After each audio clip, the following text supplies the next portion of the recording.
Am I the idiot for prohibiting my mother from seeing my child because she tricked him into thinking she's his mom? Throwaway to avoid anyone recognizing me. I have a now 3-year-old son who was living with my mom, his grandma, for a year while I was away getting myself together. For personal reasons, I will not explain why I was away for so long, but I felt I needed to better myself for my son. My mother agreed to take care of him while I was away. I FaceTimed with him whenever I could. Fast forward to last month, I came to my mother's house to pick up my son.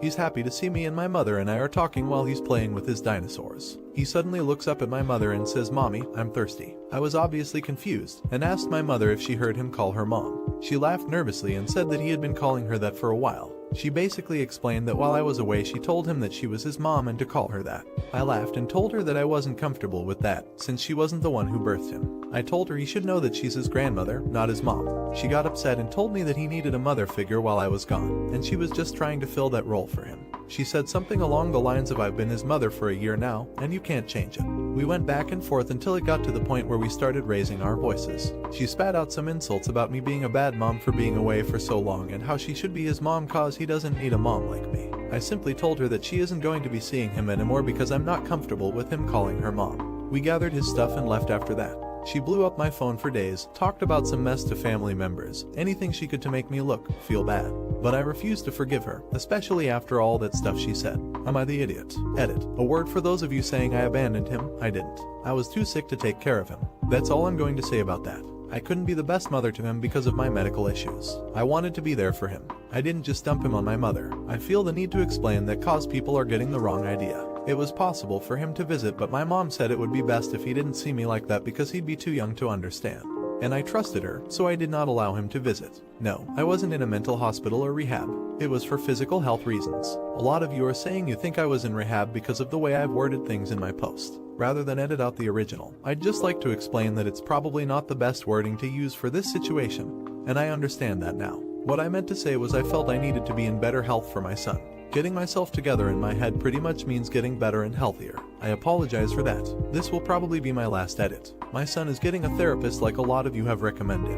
I'm considering working things out with my mother, only because I don't want her fighting for custody. Still unsure though. Update. I just wanted to start out by saying thank you everyone for the feedback that you gave me and the judgments. Whether they were negative or positive, I took each and every one of them into deep consideration. I accepted the judgment, and indeed realized that I was also being an idiot. My son has since seen a therapist like a lot of you suggested he should. He's done pretty well, although the therapist suggested he continue therapy for a little longer, considering he's still confused about the situation.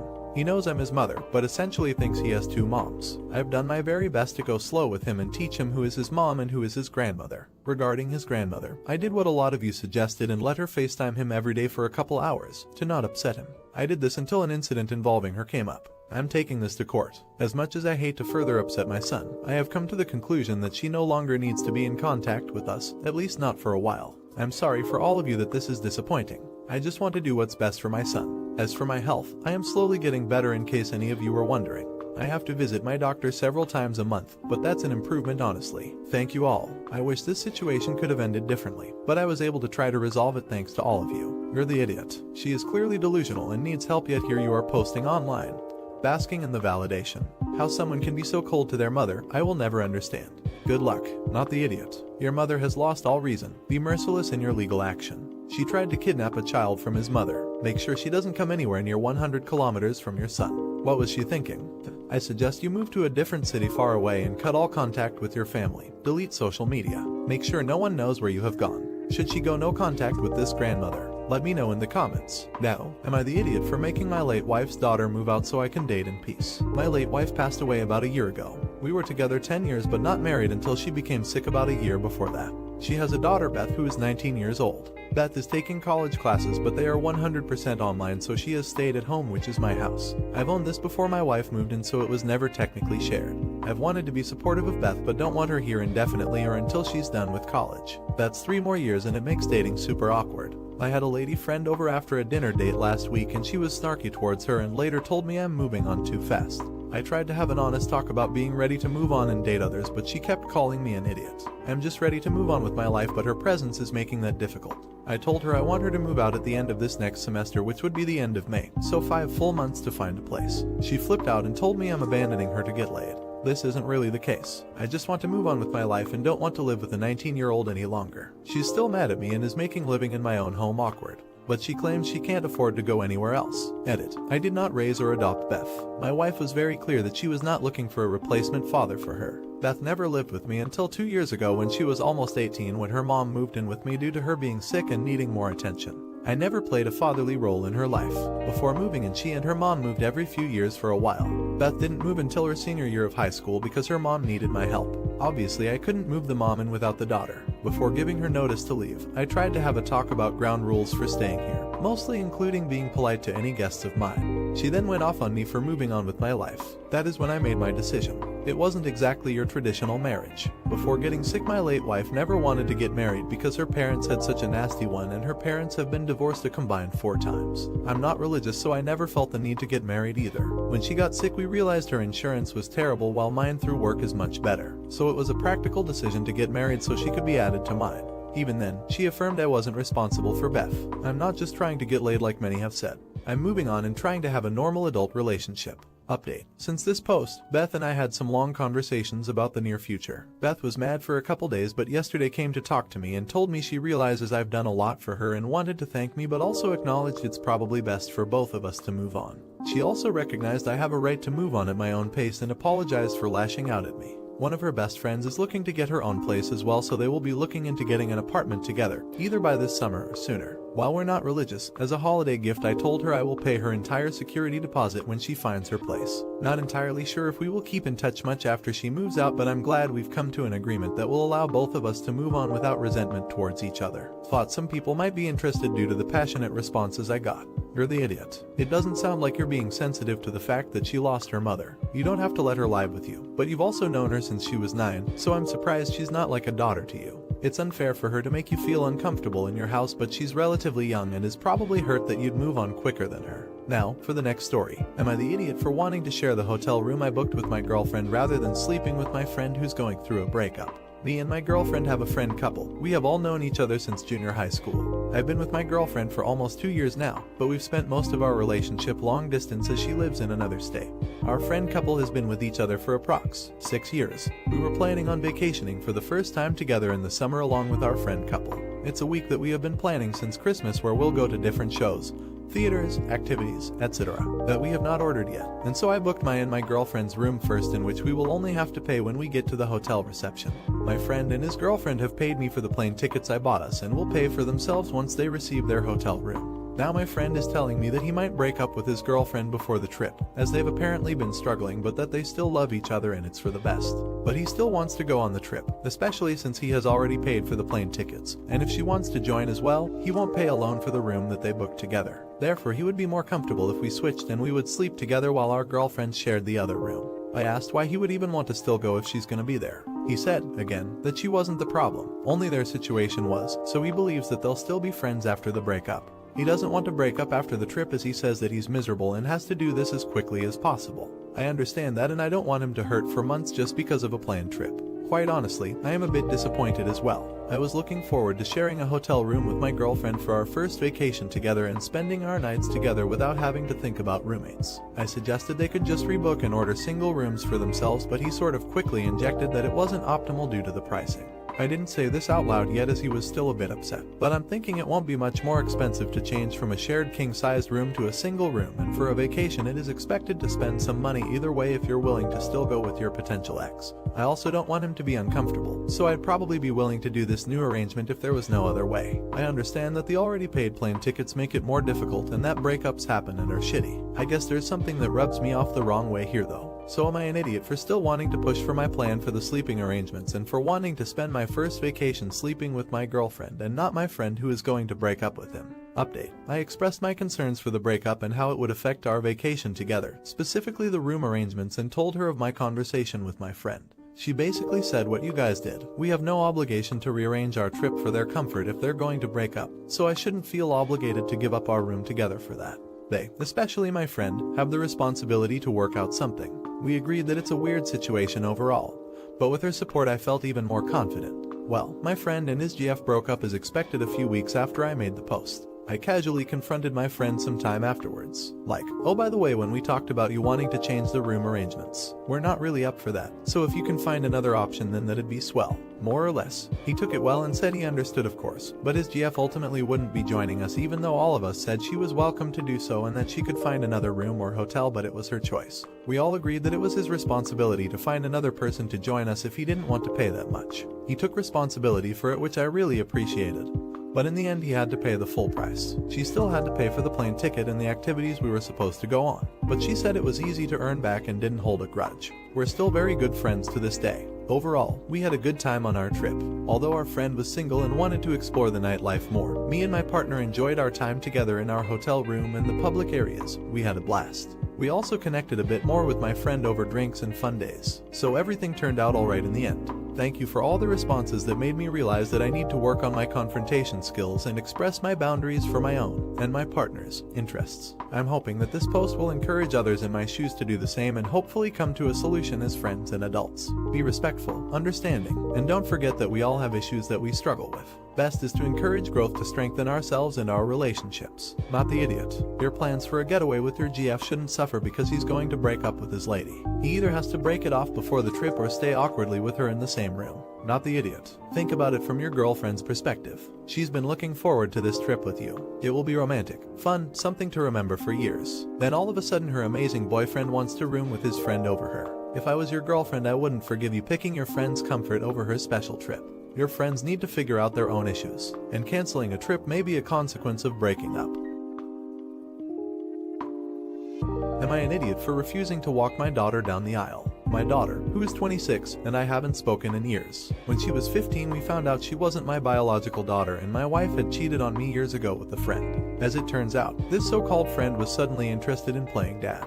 My wife and I divorced. My daughter learned the truth and I told her I still loved her no matter what. Of course she was interested now in getting to know her biological father, and while it hurt I tried to accept that. She started pulling away from me after that. Even when trying to still do things together as a family, she was no longer interested. The last straw was when she was 20 and living at my house. We were arguing because she'd dropped out of her college courses, hadn't done anything for 3 months, and was mad because I told her she either needed to go to school or work if she wanted to stay here for free.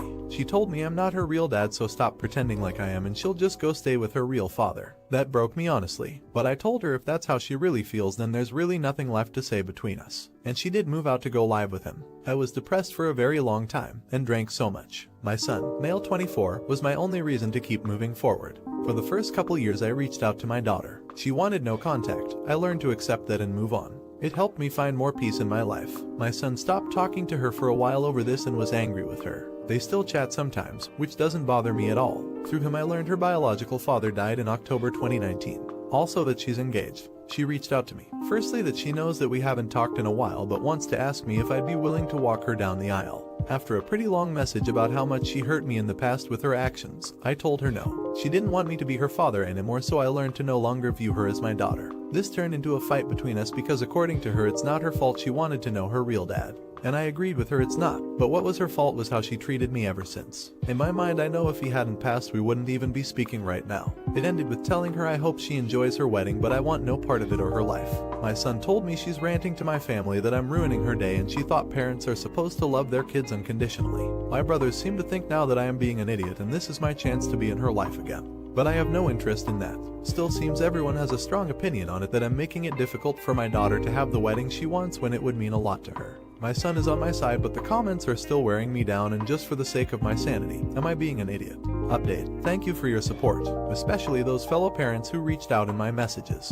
Advice, judgment and suggestions on what to do about my family. It took sending a mass text to everyone who wouldn't leave me alone about this. Took me some time to think of what to write and clear my head from everything. The reminder of everything that I did over the years to try to be in her life and where that all ended. How detrimental it was to my mental health. They all remember what it was like. How much it put me in a dark place that took lots of therapy and the need to be there for my son to get out of. My brother called me after. He apologized for the way he was pushing this. We had a much longer conversation. I told him my decision to remain out of her life was final, so he respected that. Since no one else has said anything, I'm hoping that means everybody else got the message. Best thing some suggested here was blocking out the others saying things and her. It wasn't doing my mind any good. I spoke to her over the phone to talk about the way she's been behaving online and the others in the family. I apologized for how things happened and wish she didn't have to deal with these life-altering moments at such a young age. She made her choice for the past 6 years just the way I have.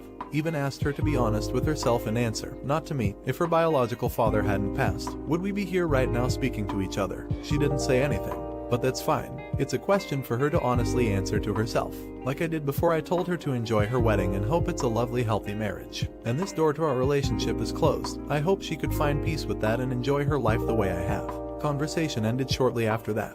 She didn't say if she would stop saying anything about me online, so I just made sure to block her and others on her mom's side of the family to make sure there's no more bother. This is the peace of mind I needed and glad to have taken up this advice. Not an idiot. Honestly, having just read through the original and now the update, I have to tell you that you sound like the kind of person anyone should be thankful to have as a dad. She totally cut off her nose to spite her face, and now she's feeling the repercussions. Let her stew in her own selfishness, and you go have a great life with your son. Not an idiot. She had 2 men willing to step up and love her as a daughter. She took the decision to choose between them, when it wasn't even a thing she needed to do. I'm glad you fixed things with your family, and I hope your son can understand why the relationship with his sister was beyond repair. Was she wrong for treating her father this way? Let me know in the comments. Would I be the idiot if I fired a kid because his mother is harassing me? I, late 20 seconds, run a department in a startup and hired a few student workers, aged 17 to 21, to conduct classes. He's not great. He shows up late, unprepared. But when addressed, he started to improve a lot. Still not as good as the others, but he gets the job done. His mom, however, she knows me through a mutual friend and she has constantly been emailing me, asking why she doesn't have access to the internal systems of the company so she can check on his work, sending me voice notes of her screaming at him after he forgets about meetings, sending me messages to excuse him from these classes he's supposed to conduct last minute because she didn't finish up her rounds, or even when he just forgot. The last incident was when he showed up 25 minutes late.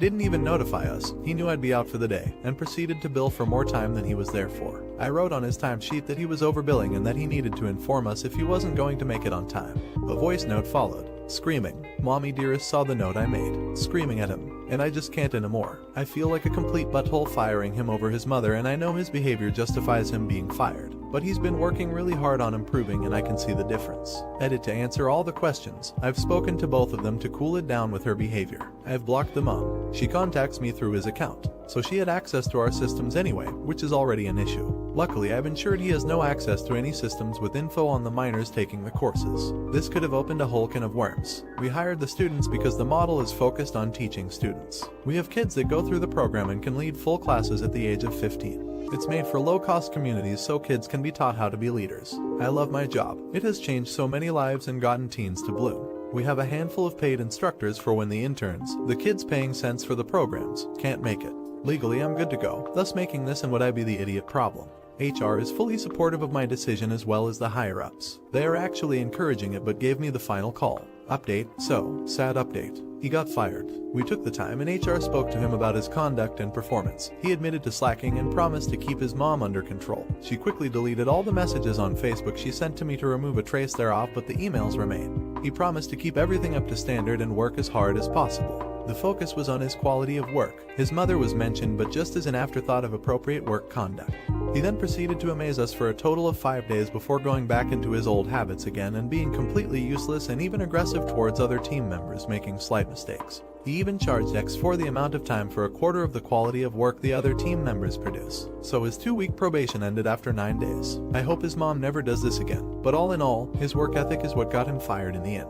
Not an idiot. Claiming you worked more than you did is wage theft. I'd have fired him the first time he did that. The other things are secondary. Not an idiot. Mom comes across a helicopter parent that probably took her piloting lessons a little late in life. She apparently didn't stick the landing with the lessons about ethics and responsibility when the kid was younger, and now she's seeing he's a bit irresponsible and trying to overcompensate. Should he have fired the kid sooner? Let me know in the comments. Now, am I the idiot for moving out against my parents' wishes? I, female 18, have several motives for moving out. 1. I have issues with my dad. He fits the bill of a narcissist. He nitpicks minor details, controls all aspects of my life, friends, relationships, screen time. We have no privacy, constantly checks our phones, and says extremely hurtful things. I've tried talking to him and my mom about it, but things never change. 2. Religion. My parents are Christians and extremely conservative. They want their kids to live like them, but they tend to force us and manipulate us into acting according to their religion. 3. Homophobia. I was outed to my parents as a lesbian by a friend years ago. They don't accept me. They said horrible things to me and put me through various programs to try to fix me. The beginning of this year they found out I have a girlfriend. They flipped out. Even though I'm 18, they took my phone and kept me in the house for months. My clothing and haircuts are controlled. Everything I do is monitored and my siblings are recruited to spy on me. They are no longer providing financial support due to my sexuality, so I cannot attend university. I'd be a lot happier if I moved out. I'm emotionally exhausted and my mental health has seriously dipped multiple times. I've tried my best to comply with their wishes respectfully, but sometimes I've failed by insisting on cutting my hair and by lying that I didn't have a GF. Even though I haven't been allowed to see my GF, we've managed to stay in contact. She has offered to let me move into her flat with her. It's on her parents' property and they said they would support me financially until I'm on my feet. I was going to just tell my parents on the day I left, but I realized I'd be an idiot. So I told them. I explained that obviously we were having issues and listed basic motives and that it will probably benefit everyone in the end. They were furious. They told me I'm being selfish and stupid and that if I do this I'll be obliterating the bridge between us. They told me they saw no reason that I'd want to leave and I'm being irrational. My father said I've broken my mother's heart and caused irreparable damage to the family. They told me I'm never going to be successful. They said they won't compromise on anything but I shouldn't leave. And they are apparently incredibly hurt that I'd want to leave it all and said they think I must have told a sob story, that they are complete jerks and lied about them. Which I told them I only told my girlfriend the straight, basic facts. They are using scare tactics and manipulation to try and get me to stay. I know that moving out in this way is more sudden, but I've done my best to be as prepared as possible and my girlfriend's parents have been advising me. They think my parents are assholes and want me to leave as soon as possible for my own health. My parents' biggest issue is that they don't support me moving in with my girlfriend. Specifically, am I an idiot? Update, I left. I followed feedback saying to not tell my parents exactly when I'm leaving and I told them I was still thinking it over. After an evening of my dad screaming at me about how I was replacing him, I arranged to leave the next morning while he was out of the house. I quickly packed all I owned. After being picked up, my dad called my GF's mom threatening to call the police. We went back to the house and my GF's dad went in alone to talk to him. My dad even had a buddy come to defend him, but he lost the argument and I left. I've never looked back. I've suffered from dissociation and flashbacks, but I'm really healing. I've been going to therapy. My therapist is amazing. My dad is indeed a narcissist and I had symptoms of PTSD. But I've made so much progress. I have low contact with him and strict boundaries. I'm the healthiest and happiest I've ever been. I'm working through things that were buried deep. My GF's parents have taken me in and become the mom and dad I've never had. I've never felt so loved. I have a real family and so much freedom. They are so accepting. Since leaving, I've got a pet gecko, came out as non-binary, and I'm currently planning my GF's engagement with her parents. The ring is ordered. My GF has been so supportive and she's the love of my life. She's currently sitting beside me and teared up reading my last post. I also reconnected with my grandparents and aunts. They disliked my dad passionately, and I'm going to go there to attend college and follow my dreams. Immense thank you to everyone who commented on my post. It was a push I needed and I appreciate each one of you. My heart is full. Edit. Thanks for all the support and comments. I feel bad that I can't respond to every single one. But I appreciate all of you. And I should have clarified, I really appreciate the advice that I shouldn't rush my relationship. I am very excited and we are getting engaged soon, but we are definitely only getting married when I'm finished in college and financially stable. I want to be fully prepared before taking that step. Not an idiot. They just want to control you. Leave. Space will be better for you. And if having space doesn't improve their outlook, that means space is even more important for you. Not an idiot. You can't be an idiot for leaving your abusers. And if your parents were reasonable, non-abusive parents, they never would have reacted that way to you. An adult deciding that moving out is what is best for you. By the way, just leaving them with no warning does not make you an idiot. It makes you a sensible person who escaped horrible abusers, or her parents manipulating her. Let me know in the comments. Now, am I the idiot for deleting my friends' wedding photos in front of them? I'm not really a photographer, I'm a dog groomer. I take lots of photos of dogs all day to put on my Facebook and Instagram. It's my thing if that makes sense. A cut and a photo with every appointment. I very seldom shoot things other than dogs even if I have a nice setup. A friend got married a few days ago and wanting to save money, asked if I'd shoot it for them. I told him it's not really my forte, but he convinced me by saying he didn't care if they were perfect. They were on a shoestring budget and I agreed to shoot it for $250, which is nothing for a 10-hour event.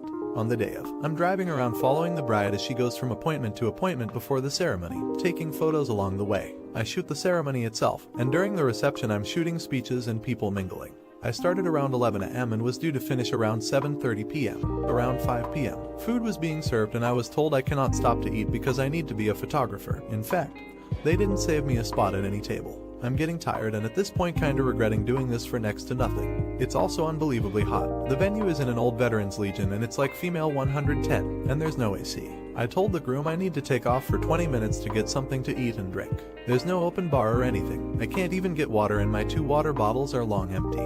He tells me I need to either be a photographer or leave without pay. With the heat, being hungry, being generally annoyed at the circumstances, I asked if he was sure, and he said yes. So I deleted all the photos I took in front of him and took off saying I'm not his photographer anymore. If I was to be paid $250, honestly at that point I would have paid $250 just for a glass of cold water and somewhere to sit for 5 minutes. Was I an idiot? They went right on their honeymoon and they've all been off of social media. But a lot of people have been posting on their wall asking about photos with 0 responses. Update. Immediately after the wedding they went off for their honeymoon. They went to a cottage up north and didn't use social media for a week. At that time they got lots of requests for photos on Facebook and I didn't reply to anyone because, to me, this was done and I didn't want the headache of dealing with the fallback. I don't know a lot of these people, it's their circle of friends, so I thought it was best that they handled it. The bride contacted me when they returned and asked me my side of the story. I don't know when the groom spilled the beans, but he wasn't truthful about it. He told her I had camera problems and lost the photos. I told her plainly what happened and told her that while I felt guilty, it's no way to treat someone doing them a favor. She wasn't in the know about any of this and asked if there was any way we could mend this. We got to talking and I've agreed to do a reshoot for some photos later in the season. She wants some photos of just them in an outdoors shoot, photos of the rings, some artsy-fartsy shots. And that's it. She offered me the original $250 and I agreed under the condition I bail at word one of crap from either of them. As for the original photos, I offered to bring my SD card to a place that could attempt to recover them, but at their cost, and she declined. Word did get out on social media about some of this and we agreed to sweep it under the rug and try to diffuse or play down what happened. Of the few comments I did read, they were wholly against me because the story is twisted with the her camera died narrative the groom spun. I'm upset but not enough to make a big deal of it. None of them even know my name. I did make 2 interesting connections, though the DJ was privy to the situation. He was the person I vented to originally, and he asked if I'd shoot their band at an upcoming event. Additionally, the minister asked if I'd like to shoot some promotional images of his church and choir. Not sure if I'm cut out for anything but pet stuff, but it's nice to have got something out of this ordeal at least. Not an idiot. But what are you doing? I'm going to be the Debbie Downer here. You basically worked many hours at the wedding, did not get a break or any food, and didn't get paid when the groom caused problems. Now you're going to work again for them, for the $250 that was too little before. Warning. This story includes intense themes, so if you are faint of heart, you should watch something else. I, male 26, beat the heck out of my sister, female 23, for sexually harassing my boyfriend. 25 meters. I can finally talk about this because all the legal proceedings have been dealt with. So I've been dating my boyfriend Mark for about 5 years. He's the best thing that has ever happened to me. He's kind, smart, understanding, and absolutely beautiful. When we started dating, he was a bit closed off and was afraid to initiate any form of intimacy. I at first thought it was because I was his first relationship and maybe he was nervous. 6 months into us dating, he tells me that between the ages of 5 and 12 he was sexually assaulted and arped by his mother. His father left when he was around 4. It fricked him up in the head for a while, and when it got out his mother was arrested and he and his 2 older sisters were put in the custody of their grandparents who they lived with ever since. He was placed in intensive therapy and still goes to this day. He's come a long way and has healed a lot, but he still has some days when he gets really depressed and cries. Part of his therapy was exercising. So about 2 years ago he and I started doing some bodybuilding workouts. I toned up a lot, put 20 extra pounds of muscle on, and he toned up a bit. Because we've been dating for so long and have marriage in mind, he told my family, a less detailed version, and they welcomed him with love and support. Now for my sister Sally. I've suspected she's had a bit of a crush on him. She'll flirt sometimes here and there, but he never reciprocated and usually ignored her. I've talked to her about it so many times, but she didn't listen. To make a long story short, I had gone out one Saturday afternoon with some friends to get some drinks and left Mark behind because he didn't feel like going. My sister had texted me prior to asking if she could borrow a few things from me, a sweatshirt, DSLR camera, and a third thing that doesn't come to mind at the moment. I said sure and to get it whenever. She went when I was out, unknowingly. When I came home I found my boyfriend on the ground crying his eyes out and my sister trying to calm him down. He was having a panic attack.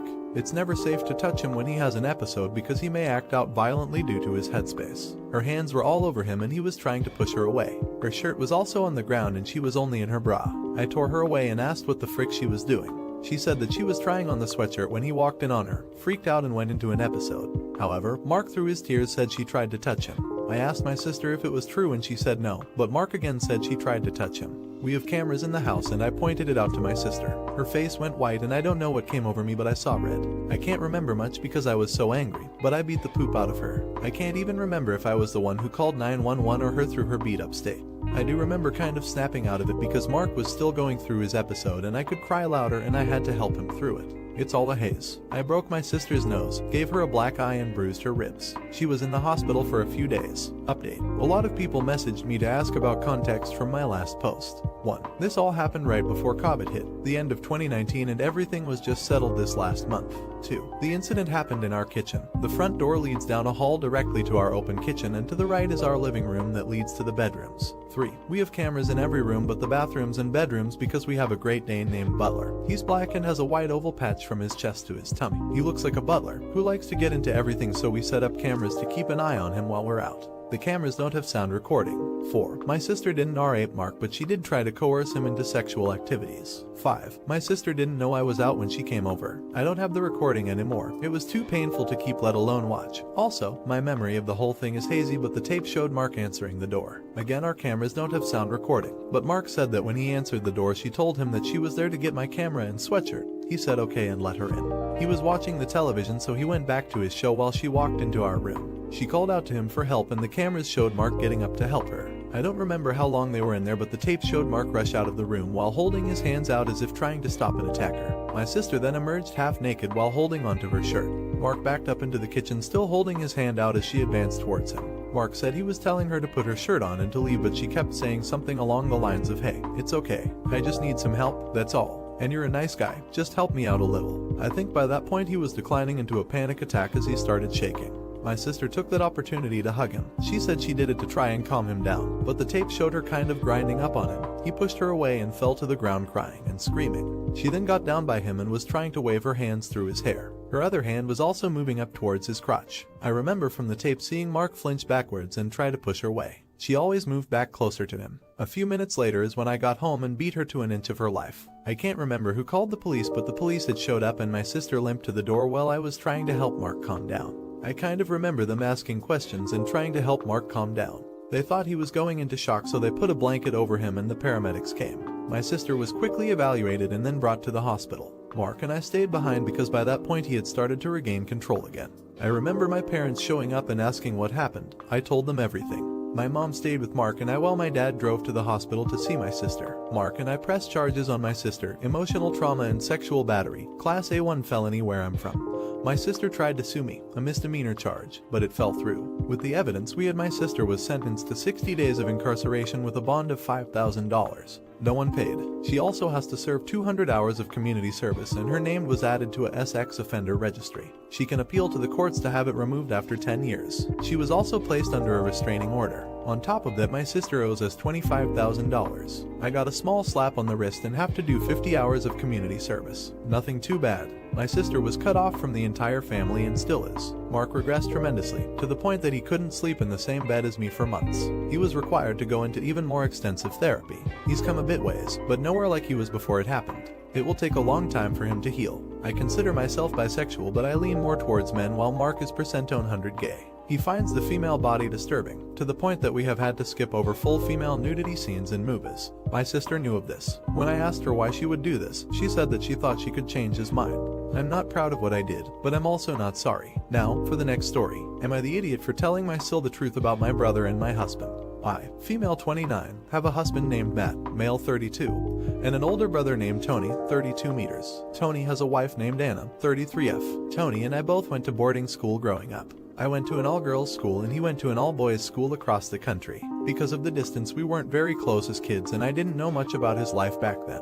When Tony was at boarding school, he met my future husband Matt and they became best friends. At the time, Tony was dealing with depression about his sexuality and Matt helped him out of it. Long story short, they ended up falling in love and having a relationship. Once they graduated high school, they broke up and lost touch. I didn't know about any of this at the time. I ended up going to the same university as Matt, which is where I met him. I didn't mention my brother initially because he wasn't really a part of my life, and since Tony and I have different last names, the three of us didn't put the pieces together until a family gathering a year later. I'm not gonna lie, it was tough at first for everyone involved, but eventually we were all able to get past it and Tony and Matt became best friends again. Matt and I got married 3 years ago. When I met Tony's partner Anna for the first time, I privately asked Tony if he told her about his history with Matt. Tony said it was still a new relationship and he would tell her when they were more serious. Now Tony and Anna are married. Since Tony and Matt are so close, they often go on boys' trips with just the two of them. They took one of these trips this past weekend and everything was going fine until I got a call from Anna asking if I knew where Tony was. Apparently he told her he was going to see our parents, but she called them and he wasn't there. I told her that he was on a trip with Matt. She got upset and asked me if there was something going on between them, thinking she already knew because she and Tony are now married. I told her not to worry because Matt and Tony's romance ended in high school. That's when I found out Tony never told her. Tony was furious at me when he got back because Anna is threatening divorce and I'm tearing up his family because I told her without asking him first. Apparently Tony didn't tell Anna the truth because he thought she wouldn't let him see Matt anymore, and now Anna wants him to cut me and Matt out completely. Matt is upset too because he can't see Tony and he's losing his best friend all over again. My brother wants to cut me out of his life, his wife wants a divorce, and my husband is miserable, all because of something I said. I feel so guilty and can't help but feel as though I messed up. Am I the idiot? Edit. I really appreciate everyone's comments. Some of them are very hard to read, but I suppose this is a wake-up call that's long overdue. I know it may seem difficult to believe that someone my age can be so naive and clueless, but being rational is something I've always struggled with. I wish it were fake. I'm realizing that this is most likely far worse than I thought it was. I won't be able to respond to individual comments for a bit, but I am reading all of them in the meantime and will post an update when I can. Edit 2. I've seen a lot of comments asking why I didn't say anything about the trip sooner, what I thought they were doing, so I'll just answer here for the sake of convenience. My brother has been struggling with pretty severe depression for the past few years. Because of this, he doesn't go out much or have many friends. My husband is his only close friend and the only one Tony will open up to because my husband helped him through depression when they were younger. The outings with Matt are one of the few things that make my brother happy. Matt always told me they do regular things like play video games and watch movies and go biking, so I didn't think too much into it. Even with Matt being Tony's ex, I thought it was more like Matt was helping his friend through a tough time. I see now how stupid I was to assume that, but that was my thought process. Edit 3. Please don't let this post be a justification for biphobia. Whatever happens with my brother and my husband isn't reflective of gay, bi people as a whole. Edit 4. Last edit. Wow, I stepped away for a bit and there are a ton of comments. I won't be able to respond individually as there's a lot going on right now, clearly, but I'll still be reading. Before I sign off, I have a couple quick updates. Matt agreed to tell me everything after I've given him some time and space to process all of this. As much as I, and probably you all, want answers now, that's what I'll be doing. Still no word from brother or sister-in-law. I'm going to give it a rest for the day and try to focus on something that doesn't terrify me. I will be back with a separate update post when things make more sense. Thank you all. Also, I have seen Brokeback Mountain. Evidently, it's a lot more fun on screen than it is in real life. Update. After I gave my husband space, I confronted him about his trips with my brother. He agreed to be honest with me about their relationship. As some of you suspected, Matt knew when we first met that I was Tony's sister and started dating me to get close to Tony again. He claimed that in the first year of our relationship, before he reunited with Tony, he genuinely fell in love with me. When Tony saw us together, he admitted to Matt that he still loved him and was distraught when Matt said he didn't feel the same way. Eventually, they made amends and became close friends again. Around the time Matt married me, Tony fell into a deep depression. That's when the trip started. Matt told me that initially he was just supporting Tony as a friend. But Tony broke down on one of the trips and confessed that he never stopped loving Matt and was lying about the trips to his wife because he felt guilty, also why he never told her about their history. He begged Matt to keep this a secret to protect their relationship. According to Matt, nothing physical ever happened between them. I pushed him on why Anna thought there was something going on, and Matt eventually admitted they were having an emotional affair. A few months ago, Anna overheard a phone call between Tony and Matt that made her suspicious, so she went through Tony's phone and confronted him about some things she found. No hard proof, but enough to make her uneasy. She told Tony she didn't want him hanging out with Matt anymore, but he did anyway until I accidentally ratted him out. My brother and sister-in-law have totally cut contact, so I don't have anyone to corroborate my husband's story. I still don't know how much of it I believe. If it's true, I don't know why Anna never told me anything. The whole thing sounds too ridiculous to be real, but for now it's all I have. Matt has apologized non-stop and wants to work through this, which I can't even think about right now. The past couple of weeks have been awful. Matt moved out. We both agreed that we need distance before making any decisions about our marriage, but I don't see us coming back from this. I don't think I'll ever be able to trust anyone again. The worst thing is I only have myself to blame for being so freaking naive and not seeing the massive red flags sooner, and for marrying my brother's ex in the first place. More than anything, I feel so incredibly guilty. This was not the ending I'd hoped for, but I'm grateful that I at least have some answers now. Honestly, I'm not sure I would have had the courage to directly confront this if not for my post here. So despite everything, maybe we can all think of this as somewhat of a happy ending. Thank you all for your comments and support.